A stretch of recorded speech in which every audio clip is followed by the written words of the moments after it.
Are you having a hard time figuring out what to get Dad for Father's Day? Shop now at sportshistorynetwork.com/row1 and save 15% off your order when you check out Row 1 Brand's Vintage Sports Pictorium Gallery. They have America's best sports art. With over 7,200 historic sports prints, you're assured to find something unique for Dad this Father's Day. If he's an NFL buff, check out the 1963 vintage NFL helmet poster. Shop now at sportshistorynetwork.com/row1.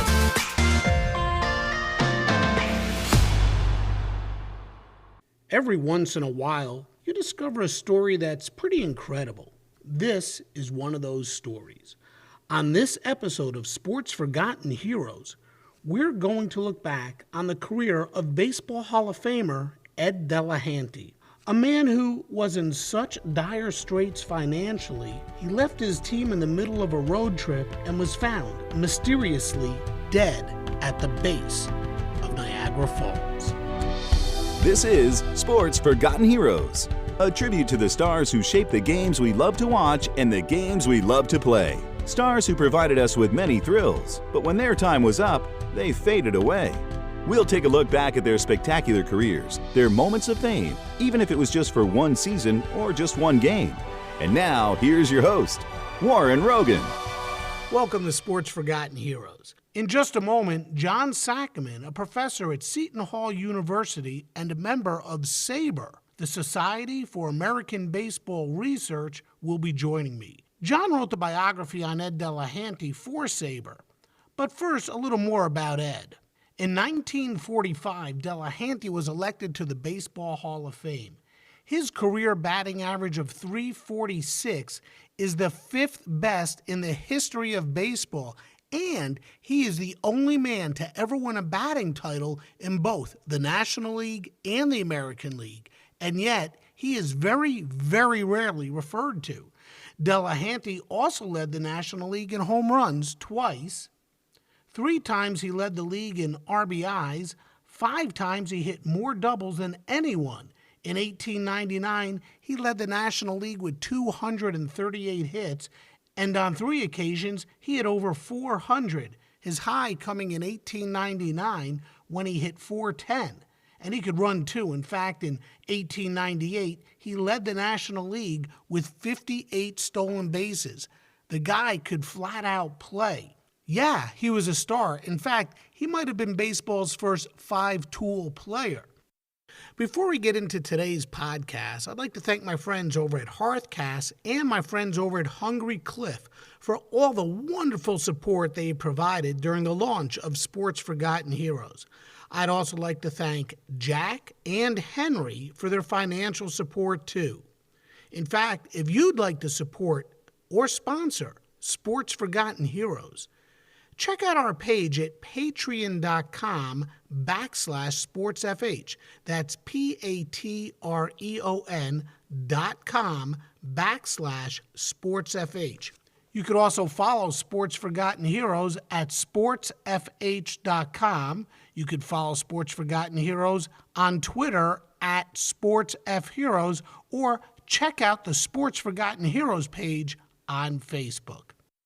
I spoke with John Saccoman about Ed Delahanty, and as I just mentioned, John wrote a biography on Ed for the Society of American Baseball Research, also known as SABR. And that's where I started my talk with John about SABR. The biography project is a very ambitious but very worthwhile effort on the part of the Society to have a biography of every one of the roughly 15,000 people who have played Major League Baseball.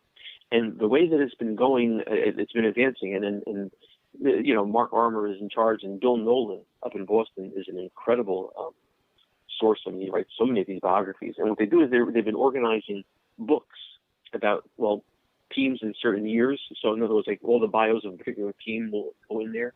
But this, the Ed Delahanty was actually part of an initial effort to get dead ball stars in. So I did the biography for Ed and also his brother, Jim, and this was in the American League dead ball stars, because the dead ball era started in 1900, and by then Delahanty was in the American League.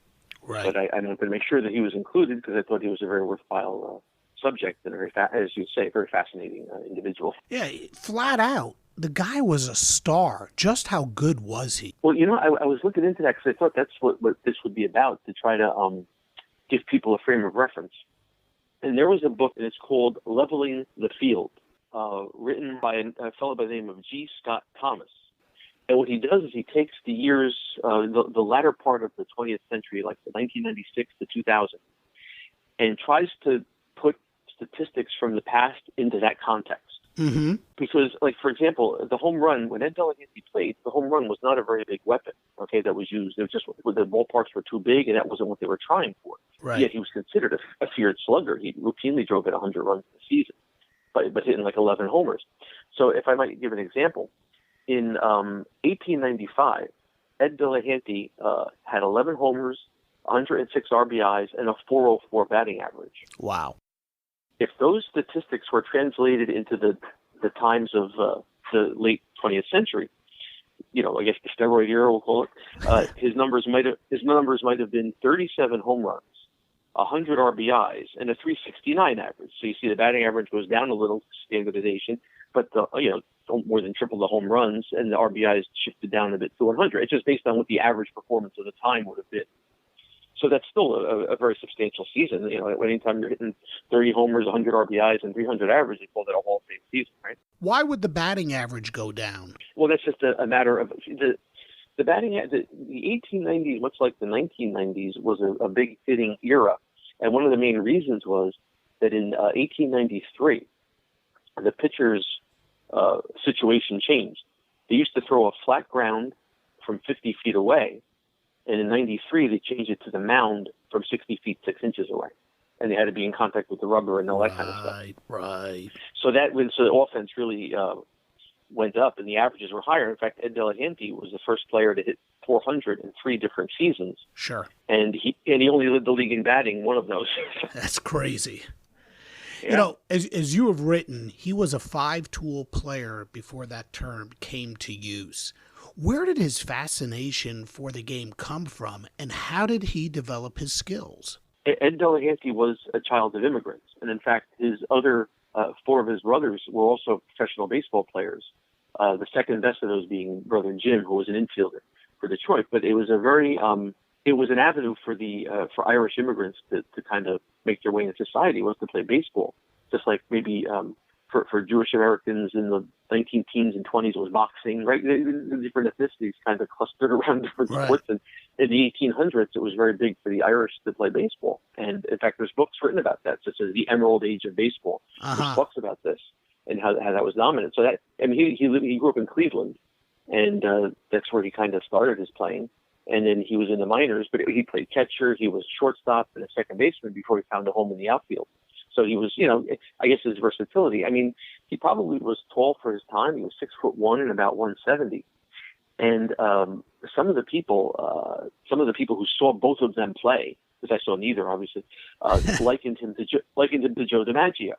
That he had the physical bearing and the style of Joe DiMaggio, which is a great compliment, I would say, and it really helps you put him into context. Why do you think he doesn't have the reputation and stardom of guys like Nat LaJoie, Willie Keeler, Cy Young, Christy Mathewson, the guys that he played against? Why do you think his name doesn't carry the same stature as those names? Well, I think part of it, and it's something we have discussed, like someone like Gil Hodges, who doesn't get a lot of Hall of Fame support because he died so young, and people don't remember him. I think the same thing happened for Ed Delahanty. I mean, he died at the age of, 35, 36? Right. Under, very tragic circumstances. Sure. And kind of that kind of takes him out. So he wasn't coaching afterwards. He wasn't being brought in for interviews. He was voted into the Hall of Fame by the Veterans or the Old Timers Committee posthumously in 1945. And, by then, how many people had actually seen him play, right? Sure. Went from there. But yet, when you look at the numbers, I mean, it's just, and that's what we do. It was just fascinating. I mean, he led the league in slugging 4 times, I mean, he actually, like I said, led the league in batting average to one time, but he hit 404 exactly 2 other times, and also part of it was he jumped around a bit, which was what the players did. I mean, Sure. he came up. He was paid $3,000 a year to play, and by the time he was a star for Philadelphia. Right. During those years, they just didn't have enough pitching to make a go of it. But they were a very good offensive team, a fine offensive team, and he was only making the same amount of money later on, and that's when he decided to jump. People jump to different leagues. He had jumped once to the Players League. The Players tried to start a league in 1890. He jumped back to the Phillies after that. Right. And then when the American League started up, he jumped to Washington and the American League. And then he was actually going to try to jump to the New York Giants. And then when it was barred, when the league stopped fighting each other, that's when he was, went into severe depression and he drank a lot, and that might have led to his death. Hitting the ball and hitting it hard is what it was all about for Ed. That's what he was known for.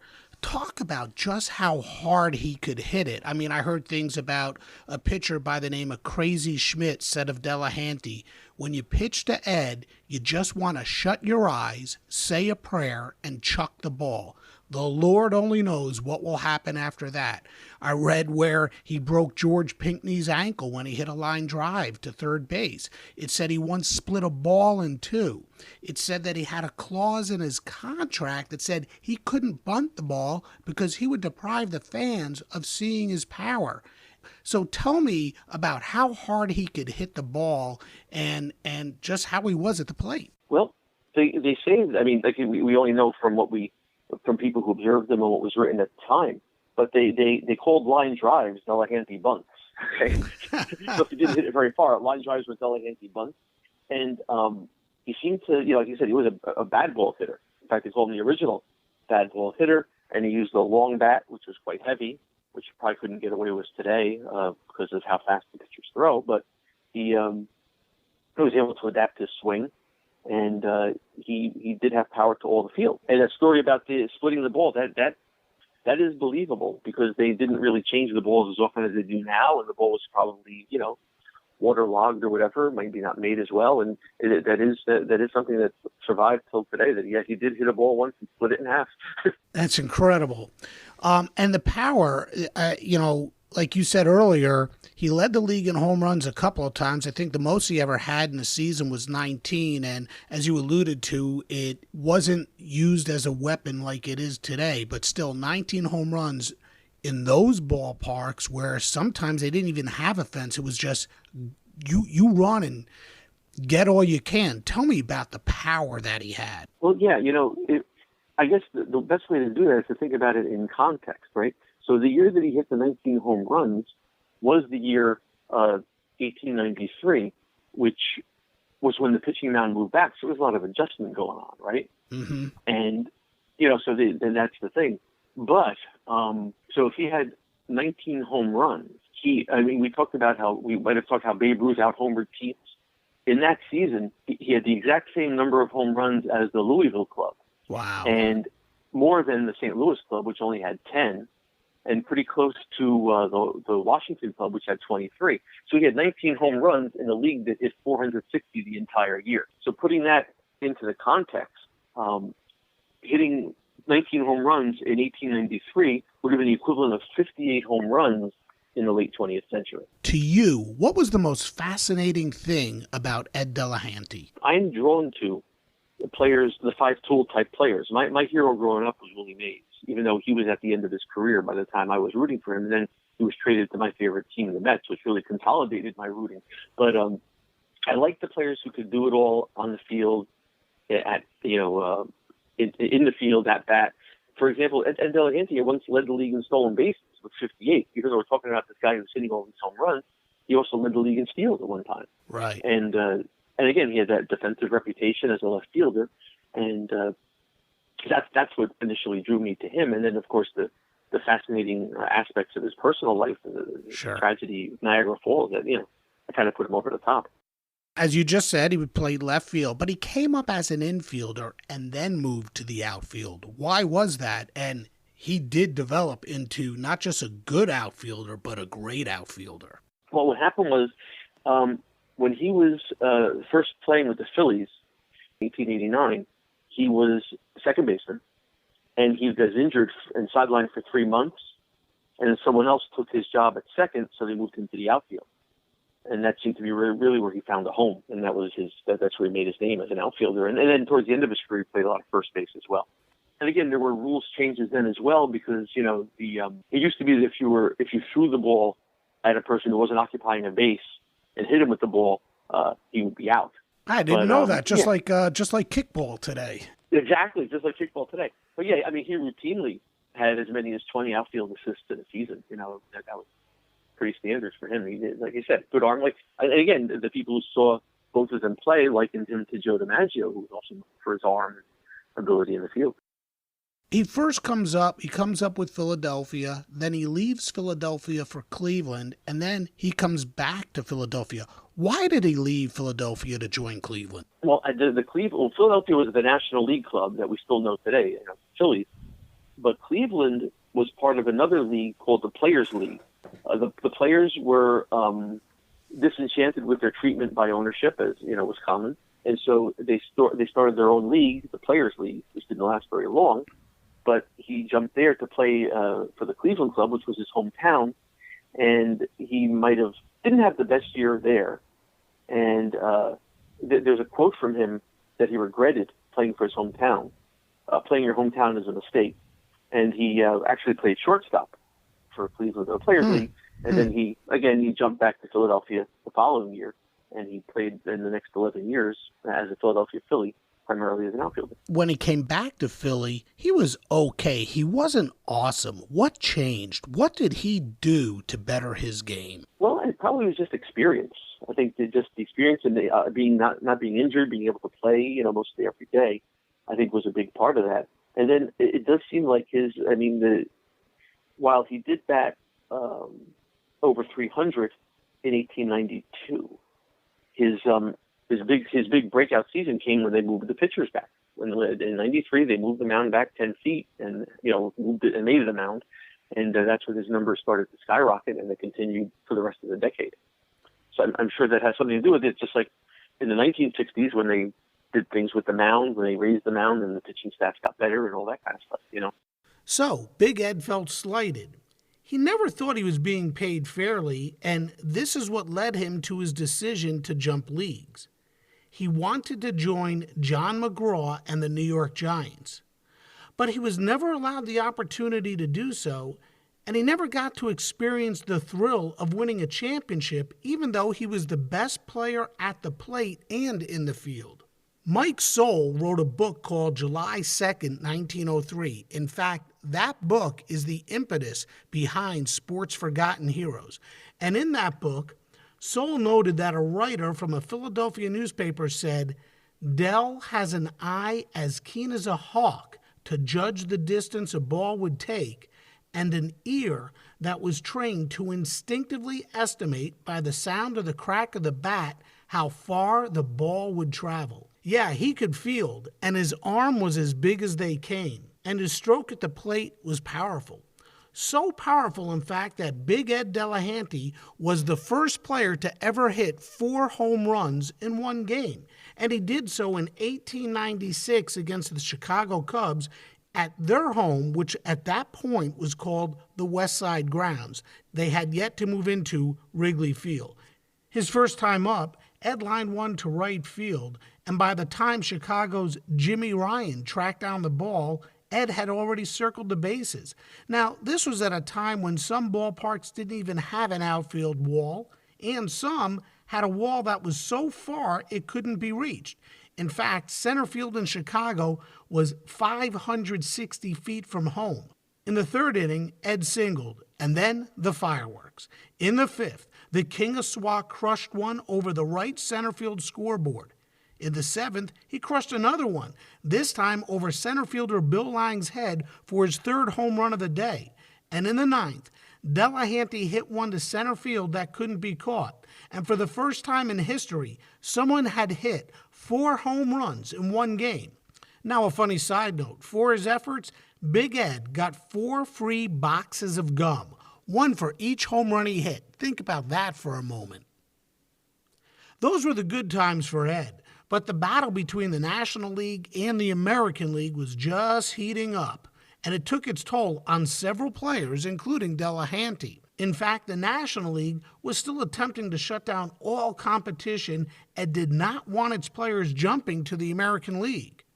And Rogers was adamant about this to the point where, as Saccoman explained earlier, Rogers was able to file an injunction that prevented any player who jumped ship to the American League, that prevented those players from stepping onto a ball field in the entire state of Pennsylvania. Well, I mean, certainly they weren't the only people who couldn't play in Philadelphia. When Nat Lajoie had jumped, right, he couldn't play in Philadelphia, Pennsylvania either, and that was in the American League.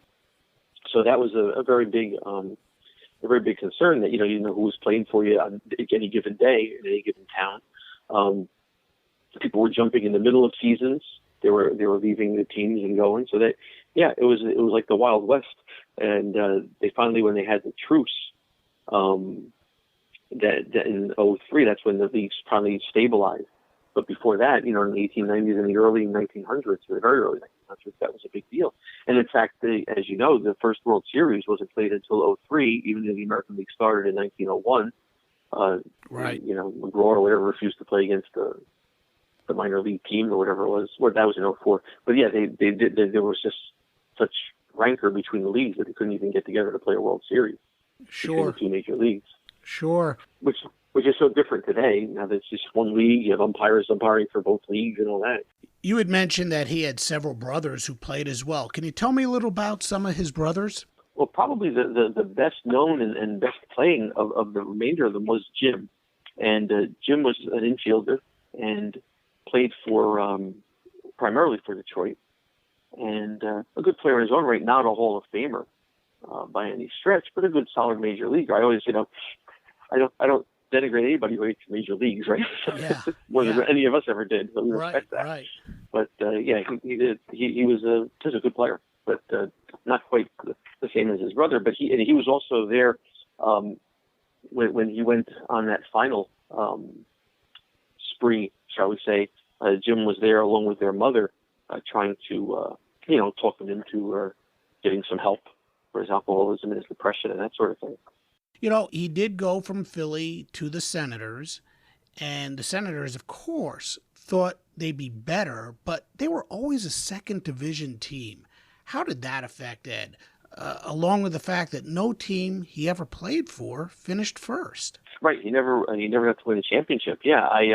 I don't know, to be honest, how that affected his view of things. I think at this point in his life, I think his personal problems and his indebtedness were starting to take hold of him, and he was just trying to jump anywhere that he could. Although obviously jumping to the New York Giants, which was McGraw was starting to build a powerhouse there, might have really enhanced their chances. But and he might have won that championship had he survived and been able to play there. What were the circumstances that got him to Washington? And then when he finally gets there, during his time there, he was so out of shape that the manager sent him to a spa to get into shape. What was his time in Washington like? Well, he had a very good 1902 season. That was his first with Washington, and his only full season, obviously, with the club. He actually wound up leading the American League in batting average, on-base percentage, and slugging. So, he batted .376, on-base was .453, slugged .590. Those are great numbers even today, right? So he still was an effective and useful player at that point. But then he had these debts. His wife had become ill, and he signed that contract with McGraw and the Giants.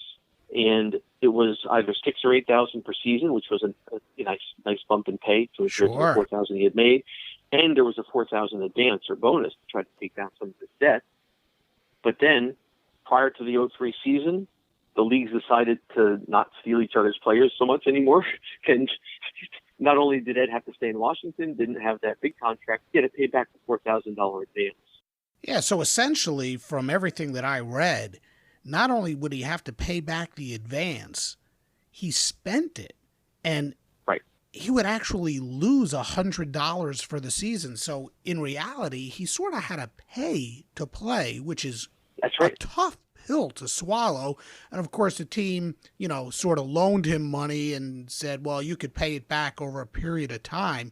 But Right, he they didn't extended it, get yeah. his big payday, and he had to pay money back. I mean, it's crazy to think about. Yeah, I mean, you think about today and, how teams help players in debt and all this kind of stuff, and it just was not the case then.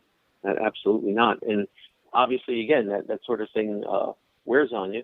But he was, like you said, he was sent to a spa. He was injured. And he had injured his back and his ankle. And so they sent him to a spa in Michigan to, shape up. Who knows? Maybe it was even possibly a place to dry out. I don't know. But not quite clear. But then he, came back to the team in late May. And he, played pretty well for about a month. But again, there were some problems there because he viewed himself as a left fielder, and the manager wanted him to play right field, try to take advantage of his arm and that sort of thing. And so that was a feud with him, and that was another one. And that ultimately led to the mysterious death of Ed Delahanty. So the team takes a road trip, and I believe the last place on the trip that they were going was Detroit, and Ed was basically despondent at this point and doesn't play in any of the games in Detroit. And as you had mentioned earlier, they called his mom out there. I think his brother was out there, and he was a mess. And there are even reports that he tried to take his life earlier that year. Tell me about that road trip to Detroit and what happened. Well, actually, they embarked on that trip starting on June 17th, and he actually played his last game on the 25th of June. For the Senators. But the thing is that, and I didn't realize this until you read some of the stuff at the time, people actually at that time were taking out short-term life insurance policies, like a 24-hour life insurance policy or a one-week life insurance policy. Yeah, it was a Souls book, I think, right? Yeah, and he had done that repeatedly and made his daughter the beneficiary. And I don't know if there was suicide exclusions. The gas on his stove in his apartment in Washington was on one time, and somebody came and took that off. He was giving away some of his things, like a gold watch, to his teammates, to his friends. So he was behaving quite erratically, but he was also behaving like someone who figured he didn't have much time left. He leaves Detroit. At that time, I forget who there was another player who they allowed to leave his team and go to the Giants. So I think at that point, Ed thought that he too would be able to move on to the Giants, but that never happened. So right. He gets on this train to go to New York, but he never arrives. And this trip on the train, from all accounts, was not pleasant for the other passengers. Tell me about what happened on that train. Yeah, as you said, he might have been despondent over the fact that they allowed George Davis to jump and not him, that he thought he was being, singled out. But, he was on the White Sox. He wanted to go to the Giants, and it seemed like he was getting away with it, and that kind of, set him off. But he, according to railroad employees, he disturbed the peace in 6 different ways on that train. Now, the train was coming through Canada, crossing over into Buffalo, and ultimately trying to go down to New York City, right? So he smoked when he wasn't supposed to. He was drinking to excess. He broke the glass in front of an emergency tool cabinet, right? All that sort of thing. Finally fell asleep. In Ontario, he tried to enter a Pullman berth that was already occupied. He was confused. He was subdued by 3 men. And then finally the conductor ordered him off the train. And so he walked out. And if you've been up there, the International Railway Bridge, right by the Peace Bridge between Buffalo and Canada, and he walked out, and he was accosted by a man there. He was either pushed off or fell off, because he was still inebriated, and disappeared. And then he was found about a week later at the bottom of the Horseshoe Falls. It wasn't good, like you said. He disappeared. And people were out looking for him, and no one has any clue that this happened. The person, I think his name is Sam Kingston, I love the book by Soul on this, the whole, July 1903, right, that book, very entertaining read. I Great just wish he had book. footnoted. I wish he had footnoted. That's the one thing I wish he had done, because I'd like to know some of the sources for some of this information. But he says in that book that Kingston had Ed Delahanty's, I think it was his hat or something of his clothing that he was wearing, and it was a jacket or a hat, I forget which. But there was obviously a confrontation with Kingston, who was kind of a watchman on the bridge looking for smugglers between the two countries, and he might have accosted him, he might have yelled at him, whatever, I don't know, but he wound up with his hat, and Delahanty was with no clothing found at the bottom of the Horseshoe Falls in Canada. There's no responsibility at all claimed by the railroad for taking Ed off the train sort of in the middle of no place. I mean, the bridge was 3,600 feet long, and to expect him to walk this bridge, back into the country, I don't know why they didn't wait till he was in Buffalo. I'm not quite sure why that was, but obviously they'd had enough of him. That was that. Yeah, mysterious death nonetheless. And they, when they found his body, all he had on was his necktie, pair of socks. That's all that was left. They found him at the bottom of Niagara Falls. I think part of one of his legs were mangled. And it wasn't too long afterwards that they identified that body as that of Ed Delahanty. And it was a pretty sad day, obviously, for Washington, for Philadelphia. And the fact, obviously his wife, who was now left with nothing. That's true, and his young daughter, yes, and and again, he had tried to provide for them by those short-term insurance policies, knowing that he was probably on a bad path, but that was that. So it took quite some time thereafter for Ed to be elected to the Hall of Fame. Tell me about how his election came about. Here's a guy who has the 5th highest batting average of all time, 346, and it takes him so long to get into the Hall of Fame. Why and how did his election come about? Well, I think they really were working with very recent players when the Hall first started putting players in. It was in 36. So then, they started to induct people from there. But, like I said, he really didn't get in until they started that old timers committee. And they still have that now. They still try to get the players, to make sure that all the eras are properly represented. The best players of each era get in. And there probably are some players from back then that still didn't get in, I mean, some good players from that turn of the century, but at least, somebody we would identify a recognizable name as being one of the best ever, and he actually got in, so that's good. But right. Yeah. So overall, what kind of ball player was Ed Delahanty? If you had to sum it up, what would you say about Ed Delahanty? Ed Delahanty was a feared slugger, a 5-tool player, who cared about his defense as well, ran the bases well, routinely scored well over 100 runs in a season, which I think is the true mark. Mark was a really great player. He scored 100 runs, and he did that at least like 8 times or something. And he could do it all on the ball field. And had he been able to keep his life in order off it, we might have been able to see even greater feats from him, and he might have actually won that championship that eluded him in his career. John, thank you so much for joining me. Is there anything I've left out, anything else that people should know about Ed Delahanty? We talk about how he had, these problems off the field, and in fact, when the players were trying to watch over him for safety, he might have chased one of them away with a knife and that sort of thing. But even with that as part of the record, we also should realize he was named captain of his teams. At a time when that really meant more. The captains were more like managers on the field in that era.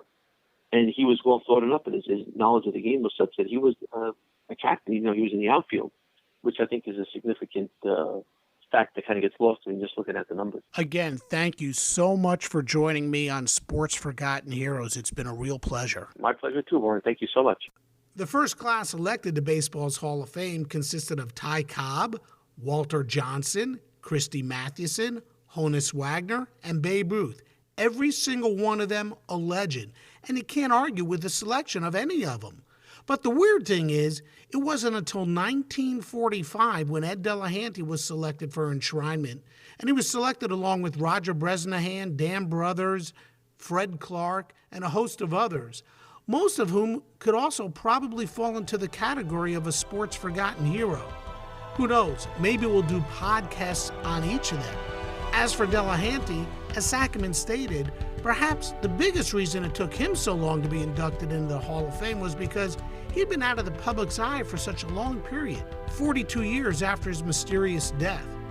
His career batting average of .346 is the 5th highest of all time. He was well respected by those around him, as evidenced by the fact that he was his team's captain, and he just might have been baseball's first 5-tool star. For a link to John's biography and for more on Ed Delahanty, please visit sportsfh.com. That's sportsfh.com. You can find out information on past episodes of Sports Forgotten Heroes, and you can check out who will be featured on upcoming podcasts. To show your support or to sponsor Sports Forgotten Heroes, please check out our patreon.com page. That's patreon.com/sportsfh. patreon.com/sportsfh. Follow us on Twitter @SportsFHeroes and look for the Sports Forgotten Heroes page on Facebook. Next time on Sports Forgotten Heroes, we'll take a look back at the career of one of the greatest Olympic champions of all time, Teofilo Stevenson. He is the only heavyweight boxer in the history of the Olympics to win 3 gold medals. Thank you again to my guest today, John Saccoman, and we'll see you next time on Sports Forgotten Heroes. We here at the Sports History Network proudly partner with 26 podcasts, all revolving around the history of sports. But did you know that many of our hosts were sports history authors way before they started their shows? It's true. We've got Joe Ziemba, host of When Football Was Football, Joe Zagurski, host of Pro Football in the 1970s, Mark Morthier, host of Yesterday Sports, Tommy Phillips, host of Lombardi Memories, and Scott Adamson, co-host of From the 55-Yard Line. All these authors have many books for you to choose from. To check them out, go to our website at sportshistorynetwork.com/sportshistorybooks. Pick up your copy today. Soundtrack provided by Kevin MacLeod of filmmusic.io.